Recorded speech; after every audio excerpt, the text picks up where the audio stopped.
Morning from আমার বাড়ি দুর্গানগর। এখন ঘড়িতে ওই অ্যারাউন্ড 4:30 মতন এই 4:45 মতন বাজে। তো তোমাদের যেটা কথা দিয়েছিলাম যে আমাদের একটা খুবই বড় রাইড আসতে চলেছে, winter motor ride towards Purulia. তো সেটা শুরু হতে চলেছে। তো দেখতেই পাচ্ছ আপাতত আমি টায়ার্ডে কমপ্লিট হয়ে গেছি। জাস্ট এবার আমি যাচ্ছি অর্ণবের বাড়িতে, কারণ রাত্রিবেলা ওর বাড়িতে বাইকটা রেখেছিলাম সব লাগেজ টাগেজ বেঁধে টুধে। তো চলো ওর বাড়ি যাই, বাড়ি থেকে গিয়ে বাইকটা কালেক্ট করি। অলরেডি রাহুল ওখানে গিয়ে দাঁড়িয়ে আছে। তো এই যাচ্ছি এখন। তো অর্ণব চলে এসছে এখন বাড়ির বাইরে। তো চলো বাইকটা বার করে নিই, তারপরে কথা হচ্ছে। এই যে আমাদের বাইকের সেট আপ এখানে দাঁড়িয়ে আছে পুরো কমপ্লিট হয়ে। এই বাইকস পুরো লোডেড হয়ে রেডি।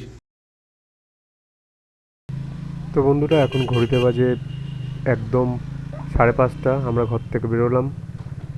আমরা এখান থেকে বেরিয়ে এবার আমরা দিল্লি উঠবো, উঠে তারপরে যাত্রা আমাদের আবার শুরু করব। তো খুবই এক্সাইটেড লাগছে, আর ভাবিনি কোনো দিন যে এটা সম্ভব হবে। এটা ভেবেছিলাম যে হ্যাঁ পুরুলিয়া যাব, বাইক নিয়ে যাব, এটা তো ভেবেছিলাম, কিন্তু এটা ভাবিনি যে বাইক নিয়ে যাব এতজন মিলে একসাথে, তা আবার সবাই পিলিয়ন নিয়ে। তো আমার লাইফে এটা এখনও অবধি one of the biggest ride হতে চলেছে। যেহেতু আমি আগে দীঘা গেছিলাম, তোমরা জানোই, আমি বললামও আগে, আর তোমরা আগের ব্লগগুলো দেখেছো যে আমি আগে দীঘা গেছিলাম। এবার পুরুলিয়া যাচ্ছি, তা আবার ফুল প্রিপারেশন নিয়ে, ফুল টিম নিয়ে। তো আশা করি তোমাদের এই ব্লগটা অনেকই ভালো লাগবে। তো এখন রাতের সময়, রাত বলবো না, ভোরই, কিন্তু শীতকালে ভোর তো রাতই মনে হচ্ছে।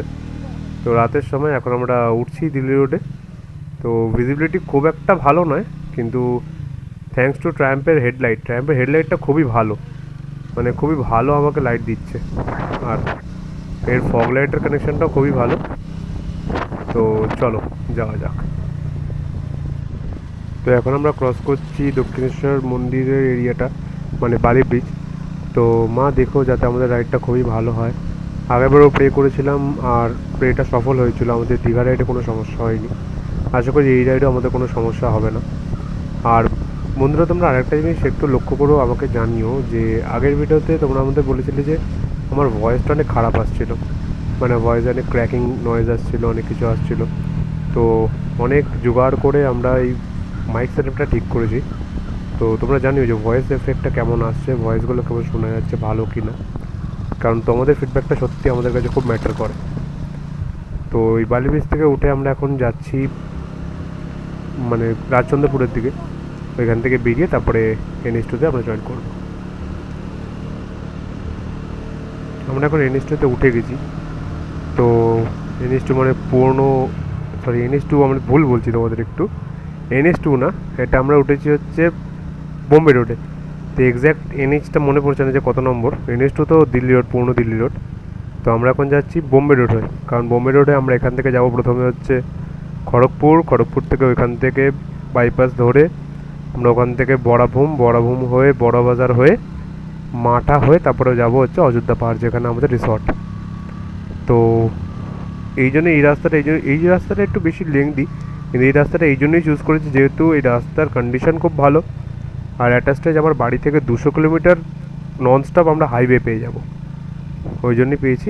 আর আরেকটা জিনিস তোমরা লক্ষ্য করতে পারছো যে আমি ফগ লাইট লাগিয়েছি, তো জানাও তার রেসপন্সটা কীরকম। আমার তো খুবই ভালো লাগছে।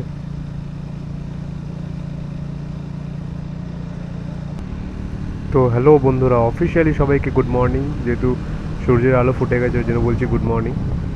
তো অলমোস্ট বাড়ি থেকে আমরা 35 থেকে 40 কিলোমিটার কভার করে ফেলেছি। এখন সামনে ধুলাগড় আসবে। তো আমাদের এই যাত্রা এখনও চলছে। হ্যাঁ, লাইট সেই বন্ধ করলাম এখন, মানে আর দরকার নেই ফগ লাইটের। তো বেকার ব্যাটারি কনজিউম করে লাভ নেই। তো এই রাইডে আপাতত আমাদের সাথে 4টে বাইক আছে। আমার ট্রায়াম্প স্পিড 400 আছে, অর্ণবের NS200 আছে, অভিরূপের জিক্সার 150 SF আছে, আর আমাদের নিউয়েস্ট রাইডার বুম্বা ওর এক্সট্রিম 125 নিয়ে যাচ্ছে। তো আশা করি সব বাইকগুলো খুব ভালো পারফর্ম করবে আর কোথাও কোনো সমস্যা দেবে না। রাস্তার কন্ডিশন খুবই ভালো, কোথাও কোনো মানে হল্ট নিতে হচ্ছে না, কোথাও কোনো গাড্ডা পাওয়া যাচ্ছে না, মানে এত পরিষ্কার পরিচ্ছন্ন রাস্তা। এই জন্য আমি রাস্তাটা চুজ করেছিলাম। প্রথমে আমরা ভাবছিলাম যে আচ্ছা আচ্ছা বন্ধুরা সামনে দেখো, একবার সামনে দেখো, বাহ, মানে এই রাস্তা দিয়ে গেলে কত কিছু দেখা যায়। এটা ভিনটেজ গাড়ি সামনে আমাদের সাথে যাচ্ছে। এই রাস্তায় ভিনটেজ গাড়ি কী করছে? কোনো র্যালিতে গেছি? র্যালি তো ছিল না, কারণ আমি চেক করেছিলাম। না না, এটা বিয়ে বাড়ি, কোনো বিয়ে বাড়িতে গেছিলো। বা হিরাম গাড়ি করে বর বিয়ে করতে গেলে তো খুশ সবাই, বরযাত্রী কনেযাত্রী কনে সবাই খুশ। অ্যাটলিস্ট আমার দিকের কথাটা বললাম আমি, বাকিটা জানি না। তো খুবই ভালো লাগলো গাড়িটা দেখে।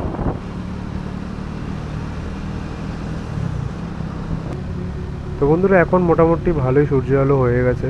ঘড়িতে বাজে এখন মোটামুটি 6টা 10। আমরা বাড়ি থেকে খুব তাড়াতাড়ি পৌঁছে গেলাম ধুলাগড় সাইডে। তো এখান থেকে একটু টানার ইচ্ছা আছে, যে যতটা তাড়াতাড়ি সম্ভব, যতটা এনার্জি আছে ততটা আমরা কভার আপ করবো। তো বেশি বকবক করবো না, চলো কিছু গানের তালে তালে তোমরা এনজয় করো।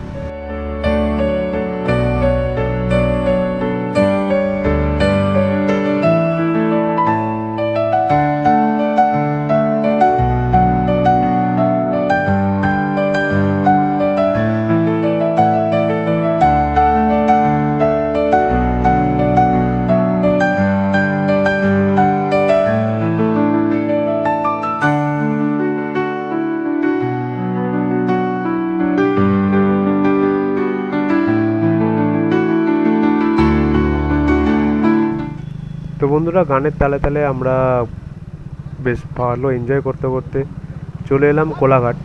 কোলাঘাট আসতে আমাদের সময় লাগলো, এখন ঘড়িতে বাজে কটা বাজে রে? হ্যাঁ, এখন ঘড়িতে বাজে 7:30। তো আমরা বাড়ি থেকে অ্যাপ্রক্সিমেটলি 2 ঘন্টার মধ্যে কোলাঘাট চলে এসেছি। হ্যাঁ, একটু লেট হয়েছে কারণ ঠান্ডা ছিল, মানে খুব ঠান্ডা লাগছিল। আর আমার পিছনের যে প্লেন ছিল ওর তো ঠান্ডা লাগছে, কারণ ও তো এতটা অভ্যস্ত নয়। তাও আমি রাইডিং জ্যাকেট আছে, হাওয়া ঢুকছে না, কিন্তু ওর অভ্যস্ত নয় অনেকটা, তো ঠান্ডা লাগছিল। তো এখানে চলো আমরা কিছু ব্রেকফাস্ট করব। তো আগেরবার জানিয়েছিলাম এই যে এই আনন্দ রেস্টুরেন্ট, মানে একদম নিরানন্দ করে দিয়েছিল, একদম আনন্দ নিয়ে নিয়েছিল জীবন থেকে। যেরকম খাবার দাবারের ছিরি আর ততটাই হাই হেভি প্রাইস। তো আমি আর কোনোদিন কাউকে রেকমেন্ড করবো না আনন্দ রেস্টুরেন্টে যেতে। তো আগে একটা হোটেল আছে, হোটেল শ্যামাশ্রী বলে, সেখানে ঢুকবো। হ্যাঁ, এই শ্যামাশ্রী ভালো হোটেল, আমি আগেও যখন এসেছি তখন এখানে দাঁড়িয়েছিলাম। তো এখানকার খাবার দাবার ভালো, তো চলো যাওয়া যাক। গাইস আমরা এখন পৌঁছে গেছি কোলাঘাট। তো এখন বলাটা ভুল হবে, আমরা অনেকক্ষণ আগেই পৌঁছেছিলাম কোলাঘাট। তো আমরা এখানে ব্রেকফাস্ট এবার এখান থেকে আমরা বেরোবো, বাইক থেকে দাঁড়িয়ে আছে। এখান থেকে এবার আমরা ডাইরেক্ট এখান দিয়ে আমরা যাবো হচ্ছে খড়গপুরে। তো এখান থেকে আমাদের যা একটা মার্গ ছিল সেটা হচ্ছে বেলপাহাড়ি। বেলপাহাড়ি এখান থেকে 130 কিলোমিটার। তো বেলপাহাড়ি পৌঁছানোর জন্য আমাদের আর হয়তো একটা স্টপ হয়তো নিতে হতে পারে, তো সেটাই নেব। তো এখন অবধি সবকটা বাইকেরই পারফরমেন্স খুবই ভালো হচ্ছে, আমার বাইকের পারফরমেন্স খুব ভালো। কি হয়েছে? কি শান্তি?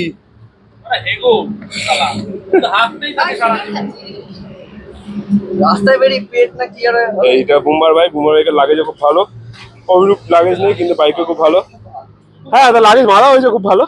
আর এই যে সব থেকে বেশি লাগেজ নিয়ে যাচ্ছে, টাওয়ার টাওয়ার বানিয়েছে।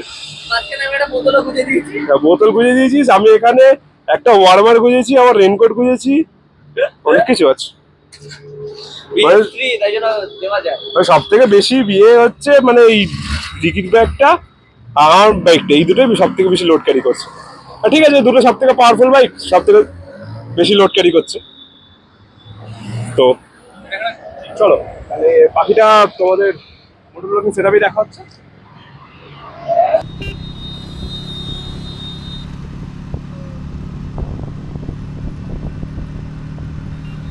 তো বন্ধুরা আমরা মোটামুটি 45 মিনিট মতন ছিলাম এখানে। আমরা এখান থেকে আবার বেরিয়ে গেলাম। হ্যাঁ, 35 মিনিট ব্রেক নিয়েছিলাম, কারণ সকাল থেকে এটাই একমাত্র বড় ব্রেক হয়েছিল আমাদের। তো এবার এখান থেকে বেরিয়ে আমরা এগোচ্ছি। তো তোমরা যারা যাবে এই রাস্তাটা একটু ভুল করবে না। এই যে আমার লেফট সাইডে যে রাস্তাটা চলে গেল, এটা হচ্ছে নন্দকুমার। নন্দকুমার মানে যারা এখান থেকে ধরো দীঘা যাচ্ছ, মন্দারমণি যাচ্ছ, তারা এই রাস্তাটা চুজ করবে। আর যারা সোজাও বেরোবে মানে তোমরা ধরো যেতে চাও সাউথ ইন্ডিয়ার দিকে বা পুরী, বা আমরা যেরকম যাচ্ছি পুরুলিয়া, খড়গপুর, এই রাস্তাটা সোজা, আমি যেই রাস্তা দিয়ে যাচ্ছি। তো এই রাস্তা দিয়ে সোজা গেলে কিছু দূর, খুব বেশি না খড়গপুর এখান থেকে খড়গপুরে অ্যাপ্রক্সিমেটলি ধরে চলো ওই 50 থেকে 60 কিলোমিটার মতন। তো যেতে অ্যাপ্রক্সিমেটলি টাইম দেখাচ্ছে 1 ঘন্টা 20 মিনিট মতন। তো দেখা যাক কতক্ষণে আমরা পৌঁছাতে পারি। তো হ্যালো বন্ধুরা, ওয়েলকাম ওয়েলকাম টু লোহাটিকরির জঙ্গল। লোহাটিকরি, লোধাশুলি একই রকম জঙ্গল সব। তো এই প্রথমবার আমার বিস্টকে নিয়ে জঙ্গলের মধ্যে থেকে রাইড করে যাচ্ছি। এই লোহাটিকরির জঙ্গল, এরপরে আসবে জঙ্গলমহল, ঝাড়গ্রাম, বেলপাহাড়ি, সব এক এক করে জঙ্গলগুলো আসবে যেখান দিয়ে আমরা ক্রস করব। তো এই জঙ্গলের মধ্যে চালিয়ে একটা অন্যরকম অনুভব আসছে। আমি এর আগে কোনোদিনই আমি চালাইনি জঙ্গলের মধ্যে থেকে গাড়ি। বাবা কি জ্যাম! আচ্ছা ঠিক আছে, জঙ্গলের মধ্যেও কনস্ট্রাকশনের কাজ হচ্ছে। মানে হিউম্যান সিভিলাইজেশন কত দূর গেছে! জঙ্গল যেটা পশু পাখিদের বাড়ি, সেখানে আমরা কনস্ট্রাকশন করছি নিজেদের ঘরে বাড়ি বানানোর জন্য। মানে করা সব কিছুই উচিত, কিন্তু তোমার বাড়িতে ঢুকে যদি কেউ কনস্ট্রাকশন করতে শুরু করে, তোমার কি ভালো লাগবে? ওই জন্যই পশু পাখিদেরও ভালো লাগে না, ওই জন্য পশুরা বাইরে বেরিয়ে যায়। তো এটা আমাদের মাথায় একটু খেয়াল রাখতে হবে। তো চলো বেশি জ্ঞান দেবো না, কারণ আমিও যেখানে থাকি সেটাও কনস্ট্রাকশন, তো আর কী করা যাবে। তো চলো যাওয়া যাক।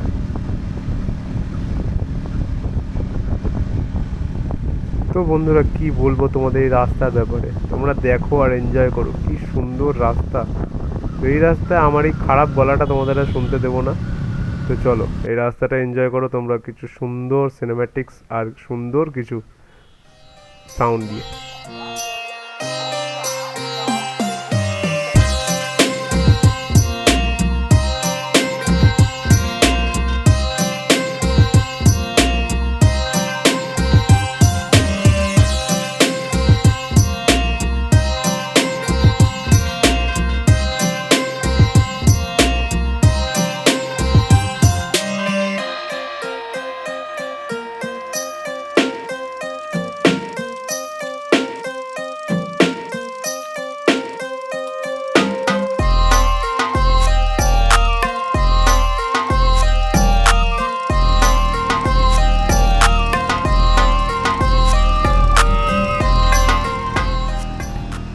তো বন্ধুরা কেমন লাগলো তোমাদের সিনেমেটিক্সগুলো, সেগুলো জানিও কমেন্ট করে, তাহলে ভালো লাগবে আমারও আরও।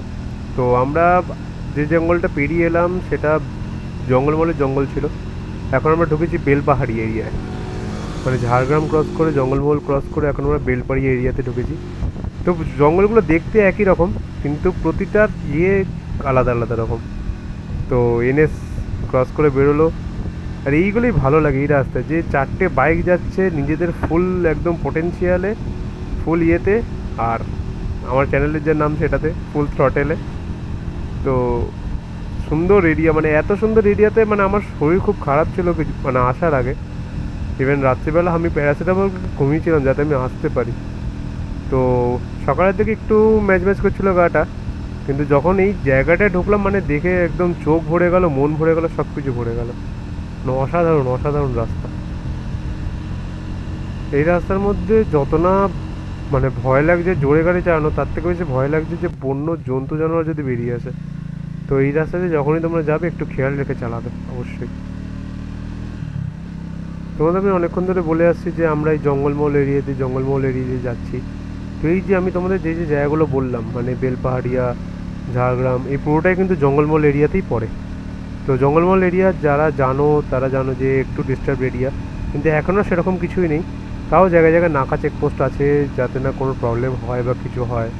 কারণ এখন আর শোনা যায় না আগে যত ডিস্টার্ব ছিল, এখন মোটামুটি ঠিক আছে, বসতিও হয়েছে এখানে, ওই জন্য হয়তো খুব একটা সমস্যা নেই। তাও জায়গায় জায়গায় নাকা চেকপোস্ট করে রেখেছে যাতে না আমাদের কোনো সমস্যা হয়। তো চলো যাওয়া যাক ট্রেনে, এখান থেকে পুরুলিয়া আর খুব একটা দূরে নেই। তো এই বন্ধুরা এই রাস্তাটা তোমরা একটা জিনিস দেখতেই পাচ্ছ, সেটা হচ্ছে জঙ্গল আর মাঠ আর প্রান্তর, মানে এত সুন্দর রাস্তাঘাট, মানে বাইক চালিয়ে একদম রীতিমতো রিফ্রেশিং লাগছে। তো পুরুলিয়া যারা এসছে আগে, আমি তাদের ভিডিও দেখেছিলাম, যেরকম বৈদিক চ্যাটার্জি বা ড্রিম ওয়াক, তনয় জ্যোতি মণ্ডল, এদের ভিডিও আমি দেখেছিলাম। তো এরা সবাই বলেছিল যে পুরুলিয়া আসলে এদের মানে চোখ ভালো হয়ে যায়, সত্যি কথাটা মিথ্যে না, মানে সত্যি চোখ ভালো হয়ে যায়, মন ভালো হয়ে যায়, সব কিছু ভালো হয়ে যায়, এত সুন্দর রাস্তা দেখে। তো বন্ধুরা আমরা পুরুলিয়া থেকে আর অ্যাপ্রক্সিমেটলি আমাদের হোটেল থেকে 60 কিলোমিটার দূরে আছি। তো আমরা এসেছিলাম একটা হোটেলে খেতে দাঁড়াতে, এখন বিকাল 4:30 বাজে। তো এইখানে আর ভিডিও করতে পারিনি কারণ ফোনের চার্জটা ড্রেন হয়ে গেছিলো। তো আমি গাড়িতে লাগালাম এখন ফোনটা আমার চার্জিংয়ে। তো এই দীপক লাইন হোটেল, এই রাস্তায় তোমরা দেখতে পাবে এখানে। তো এখানে আমরা খেতে দাঁড়িয়েছিলাম। তো কিছু কিছু লোক ভাত খেলো, কিছু কিছু লোক রুটি, কিছু কিছু লোক চাউমিনও খেলো। আবার দুজন মহাপুরুষ আমাদের মধ্যে ছিল, এরকম হচ্ছে আমার পিলিয়ন আর ওদিকে বুম্বা, ওরা আবার চাউমিন খেলো। তো খাওয়াটা যার যার ওপরে, তা আমি রেকমেন্ড করবো না চাউমিন খেয়েও, তোমরা রুটি খেয়েও ভালো হবে কারণ ঘুম পাবে কম। তো এখান থেকে পুরুলিয়া 60 কিলোমিটার দূরে, আর আশা করছি এখান থেকে গুগল ম্যাপ দেখাচ্ছে 2 ঘন্টা। তো বুঝতে পারছি না যে 2 ঘন্টা কেন দেখাচ্ছে 60 কিলোমিটার যেতে। এবার সামনে লোকজন বলছে যে পাহাড় আসবে, এ আসবে, তো কীরকম পাহাড় আসবে বুঝতে পারছি না। তো 60 কিলোমিটার দূরে 2 ঘন্টা যখন দেখাচ্ছে মানে নিশ্চয়ই অনেক টার্নিং রোড আছে, পাহাড় আছে, ওই জন্যই হয়তো দেখাচ্ছে। তো চলো রাস্তাটা যত তাড়াতাড়ি পারবো এই সানলাইট থাকতে থাকতে কভার আপ করি, কারণ সানসেট হতে আর খুব বেশিক্ষণ সময় নেই। তো চলো ট্রেনে বেরোনো যাক, বাকি কথা হচ্ছে। তো বন্ধুরা তোমাদের যেটা বলেছিলাম যে রাত্রি হতে হতে আমরা চেষ্টা করব যে পুরুলিয়া ঢুকে যাওয়ার। হ্যাঁ, পুরুলিয়াতে ঢুকে গেছিলাম সন্ধে হতে হতেই, কিন্তু যেটা বলেছিলাম যে 60 কিলোমিটার যেতে 2 ঘন্টা সময় লাগছে, সেই 2 ঘন্টা সময় কেন লাগছে এবার আমি বুঝতে পারলাম। সেটা হচ্ছে এই এই পাহাড়ি রাস্তার জন্য। মানে রাস্তাটা অতিরিক্ত অন্ধকার, নিজেদের বাইকের হেডলাইট আর ফগ লাইটের যেটুকু ডিস্টেন্স যাচ্ছে সেটুকু ছাড়া কিছু দেখা যাচ্ছে না, নাথিং, মানে ভিজিবিলিটি কিচ্ছু নেই। আমার পিছনে যে লাইটগুলো আছে সেটা হচ্ছে ওই বোম্বা আছে আর অর্ণব আছে, রিকি, তাদের ছাড়া আর কিছু দেখা যাচ্ছে না। আর অভিরূপ আর সৈনী, মানে আমরা আসলে যেদিকে একটা রাস্তা ভুল করে একটা জায়গায় ঢুকে গেছিলাম, আর ওরা রাস্তাটা ঠিক ধরে ওরা বেরিয়ে গেছে আগে। তো ওদের ফোন এসেছিলো যে ওরা ঢুকে গেছে, আর ওরা যে রাস্তা থেকে একা একা গেল এটা ওদের সত্যি মানে ইয়ে দেওয়ার কথা। একটা ভালো কাজ করেছে, এটা দাঁড়ায়নি, কারণ এই রাস্তা সত্যি দাঁড়ানো উচিত নয়। তো অলমোস্ট আমরা পৌঁছে এসেছি এখান থেকে, আর দেখাচ্ছে আর বেশিক্ষণ না, 15 মিনিট লাগবে হয়তো ঢুকতে। তো চলো একেবারে হোটেলে যাই। হোটেলে আসতে বেশিক্ষণ না, এই রাস্তাটা তোমরা এনজয় করো যে কী সুন্দর রাস্তাটা। মানে সকালবেলা হলে হয়তো আর ভালো করে দেখাতে পারবো, রাত্রিবেলা দেখানো যাচ্ছে না। এই রাস্তাটা একদম মানে টারম্যাক রোড, কিন্তু মানে এমনি খারাপ রাস্তা নয়, কিন্তু রাস্তাটা খুবই সরু, সংকীর্ণ আর খুবই অন্ধকার, মানে কোনো স্ট্রিট লাইটস কিছু নেই। এই লেফট সাইডে যে আলোটা জ্বলছে এটা কিন্তু আমাদের হোটেল না, এটা অন্য একটা হোটেল। হ্যাঁ রিসর্টই, এটা অন্য একটা রিসর্ট, কিন্তু আমাদের রিসর্ট না, আমাদের রিসর্ট একটু আগে। খুব বেশিক্ষণ নয়, আর প্রায় চলেই এসেছি। তো রাস্তা রাস্তা খুবই ভালো, আর বোঝা যাচ্ছে যে আমরা অল্টিটিউড গেইন করছি, কারণ আস্তে আস্তে কী হচ্ছে বাইকের থ্রটল রেসপন্সটা বাড়ছে, কারণ বাইক ফার্স্ট গিয়ার ছাড়া সেকেন্ড গিয়ার ছাড়া উঠতে চাইছে না। তো বোঝা যাচ্ছে যে হ্যাঁ অল্টিটিউড গেইন করছি, কারণ ঠান্ডাটাও বাড়ছে, প্রেশারটাও কমছে, সরি প্রেশারটাও বাড়ছে, বুঝতে পারছি আমরা যে আমার কান অলরেডি বন্ধ হওয়া শুরু হয়ে গেছে। তো খুব একটা হাইট নয়, কিন্তু একটা মোটামুটি অ্যালটিটিউডে পৌঁছাচ্ছি আমরা, ওই জন্যই এই সব সিমটমসগুলো আস্তে আস্তে দেখা দিচ্ছে। তো এই রাস্তায় আমার বাইক যে উঠছে এরকম মানে একদম দাপিয়ে, সেটা একদম ভাবার মানে সত্যি বলার বিষয়। আর সব থেকে বেশি হচ্ছে বুম্বা, ও ফার্স্ট টাইম আমাদের সাথে আসছে, তা আবার এক্সট্রিম 125 নিয়ে, পিছনের লাগেজ পিলিয়ান সব কিছু নিয়ে যে এত সুন্দরভাবে বাইক চালাচ্ছে, মানে এটা সত্যি মানে দারুণ ব্যাপার, দারুণ, মানে আমি এক্সপেক্ট করিনি, ইভেন আমরা কেউই এক্সপেক্ট করিনি যে ও এত সুন্দরভাবে মানে ইয়ে করতে পারবে। এখানে আবার লোকেরা হেঁটে হেঁটে যাচ্ছে, এদের মানে ডেলি রুটিন এখান থেকে এরকম অন্ধকারে হেঁটে হেঁটে যাওয়া। আমার তো দেখে মাথা ব্যথা খারাপ হয়ে যাচ্ছে, এরকম যদি কোনো জায়গায় বাড়ি থাকতাম আর আমি তো আসতামই না এরকম অন্ধকারে অ্যাটলিস্ট। তাও যার যার জীবিকা যেরকম সেরকম তো যেতেই হবে। তো অন্ধকারের বিউটি একরকম আর লাইটের বিউটি একরকম। এখন অন্ধকারে যেরকম লাগছে এটা একটা ভয়াবহ সুন্দর লাগছে, আর লাইটে তো বাদই দাও, অন্যরকম পুরো লাগবে। তো বন্ধুরা ফাইনালি ফাইনালি ফাইনালি ফাইনালি আমরা জয় করে ফেললাম পুরুলিয়ার অযোধ্যা পাহাড়। আর এখান থেকে দেখাচ্ছে 5 মিনিট দূর আমাদের হোটেল। তো বাইক মোটামুটি ভালোই স্পিডে চলছে এই পাহাড়ি রাস্তায়, যেটা করা উচিত নয় তাও করছি। খুব ভালোই স্পিডে চলছে। তো অলমোস্ট পৌঁছে গেছি।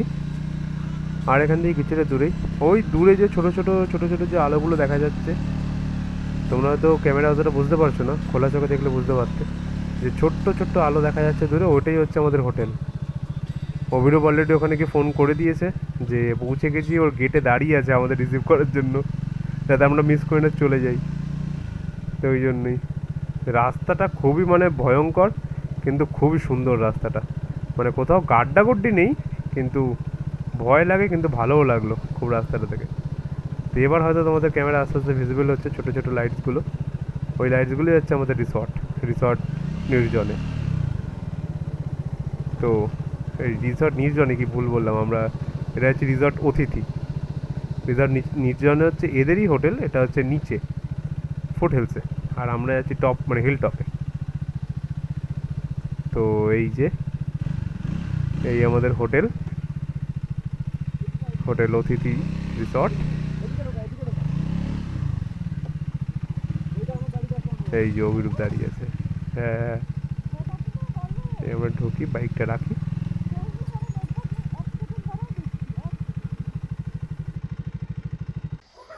তো গুড ইভিনিং গাইস। ইভিনিং বলবো নাইট বলবো বুঝতে পারছি না, কারণ সময় হিসাবে ইভিনিং, কিন্তু এখানে দেখে মনে হচ্ছে নাইটই হয়ে গেছে। তো 6:30 বাজে, অ্যাপ্রক্সিমেটলি ওই 12.5-13 ঘন্টা মতন রাইড করে আমরা পৌঁছালাম। হ্যাঁ, অনেকেই হয়তো এটা নিয়ে করবে যে 13 ঘন্টায় পুরুলিয়া কী করে, পুরুলিয়া তো আর অনেক কম টাইমে যাওয়া যায়। আসলে বুঝতেই পারছো যে আমরা এটা প্রথম রাইডে এসেছিলাম, প্রথম পুরুলিয়া রাইড আমাদের। তো আবার প্রথম রাইড, তারপর আবার হিল টপে আমরা রিসর্ট নিয়েছিলাম। তো আমাদের হিল টপে উঠতে মোটামুটি 2 ঘন্টা লেগে গেছে। তার মধ্যে আমাদের কিছু নভিস রাইডার ছিল, মানে প্রথম যারা বাইক চালাচ্ছে, প্রথমবার যারা এসেছে তারা ছিল, তারা অতিরিক্ত খুব ভালো বাইক চালিয়েছে। তো চলো এই ভিডিওটা আপাতত এখানেই এন্ড করছি আমরা। কালকে বাকিটা পুরো ঘর গিয়েও করবো, কারণ বুঝতেই পারছো প্রচণ্ড টায়ার্ড, মুখ চোখের অবস্থা দেখেই বুঝতে পারছো। তো চলো দেখা হচ্ছে, stay for the updates and wait for part 2।